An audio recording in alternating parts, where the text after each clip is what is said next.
So this is a video tutorial on putting numbers in scientific notation. Remember that we use scientific notation when we are working with numbers that are very big or very small. It's usually a number that has a lot of zeros in it, whether it's a very big number or it's a very small decimal. And the reason why scientific notation is used is that makes it much easier to work with those numbers. You're less likely to forget all those zeros if you just have the number in scientific notation. So first we're going to go over the general format for scientific notation. Remember, it's going to be a number, and that number is going to be between 1 and 9. So you're going to start with one number between 1 and 9 to the left of the decimal. So your first task is going to be to move that decimal either to the left or to the right, and you're going to stop when you have one number between 1 and 9 to the left of that decimal. There may be other numbers that follow that are included in your original number. If it's all zeros, you don't necessarily have to put them, but if there's some other numbers there, you might want to round to the nearest hundredth and just add those numbers to it. The next portion is you're going to do times 10, and the times 10 is actually the placeholder. That's going to tell you, the number of places that you move the decimal place. You're going to take the 10 to what we call an exponent. An exponent is always written like a power to the top. That exponent can be positive or negative, and the number of the exponent is going to represent the number of times you move the decimal. So it's the number of times the decimal moves. So if you move the decimal 4 times, for example, you would have it 10 to the 4th. If you move it 5 times, 10 to the 5th. And the plus or minus, whether it's plus or minus, there's actually 3 ways of figuring this out. You don't have to know all 3 ways. You don't have to memorize all 3 ways. What I would do is memorize one, pick one that works best for you, that works best for your brain, and go ahead and stick with that. So one of the ways is if the number is greater than 1.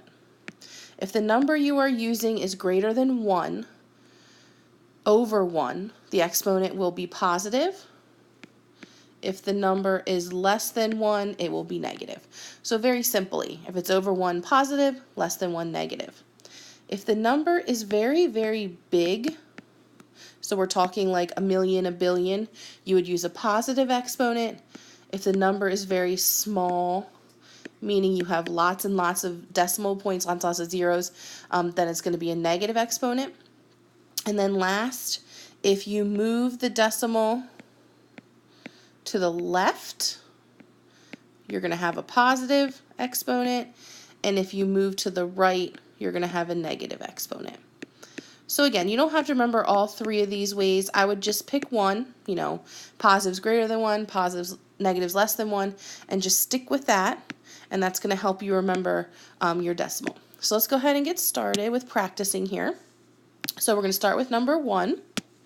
Number 1 is right here. I see the decimal point is right there. So remember, my first step is to move the decimal to the left or to the right until there's one number between 1 and 9 to the left of that decimal. So if I do it once, 0 doesn't work. Again, 0 doesn't work. But if I move it a 3rd time, I now have a 5 and the decimal point. So that means I have one number between 1 and 9 to the left of the decimal. So that's where I want to stop moving. You see there's really nothing written after the 5. So you can put a 0 here just to say there's no more numbers. You can leave it just as a 5 as well. So that choice is just up to you. Then you're going to do times 10. And then remember, the exponent of the 10 depends on how many times you moved. So in this case, again, we moved 1, 2, 3 times.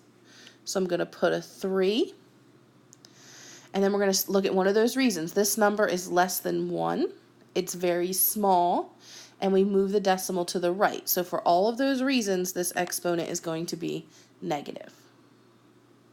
Let's try the next one, number 2. Tricky part about number 2 is you don't see a decimal point right away. But when you have a whole number, the decimal point is sometimes assumed, and it's always at the end. So you can go ahead and draw that in. What I want you to notice is if you start moving this the same way as you did before, you're not getting any closer to having one number to the left of the decimal. You're actually making this bigger. You're adding more zeros. So that means I'm going to move to the left. So if I move the first 3, I have a 0 next to the decimal to the left. That's not going to work. So I'm going to move again. So now I have a 6, but you can't forget that you still have the 5 and the 0. So that would actually be 506, way above the 9 limit. So I'm going to keep going. Now it would be 50. So if I move one more time and I put the decimal right there, that would give me a 5 to the left of the decimal. 5 is between 1 and 9. We're good to go.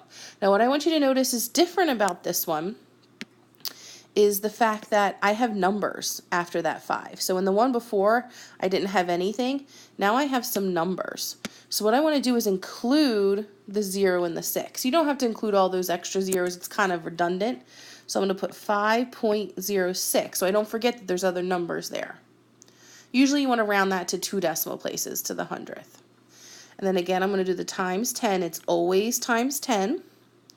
And then remember, the exponent depends on how many times you move. So you might have to go back and recount, and that's fine. So I did 1, 2, 3, 4, 5, 6. So 6 is my exponent. This number is very large. This number is greater than 1.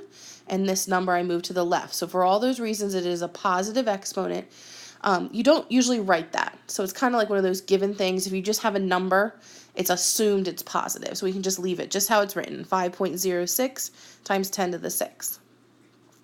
Go down to number 3. Here's my decimal place.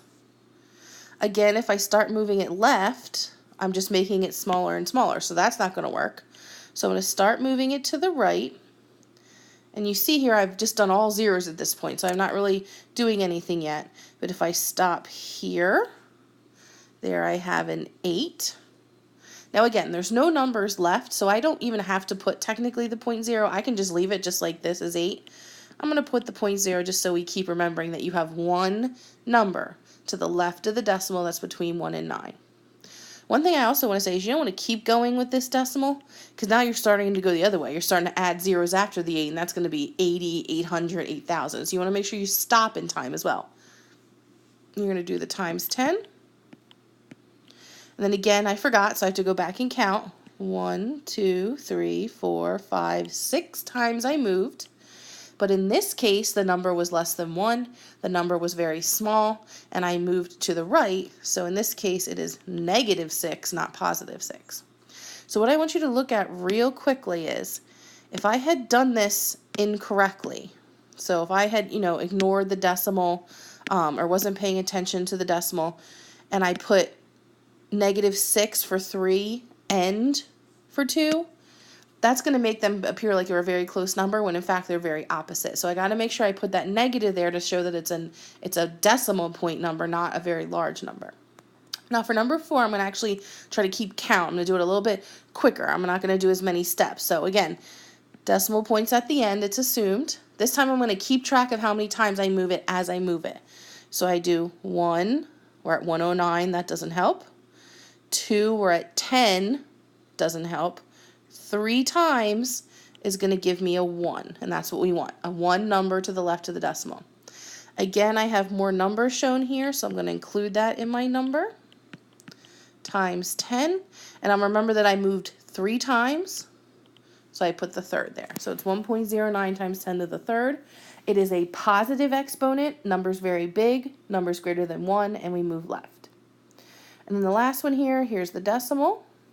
Little bit tricky here.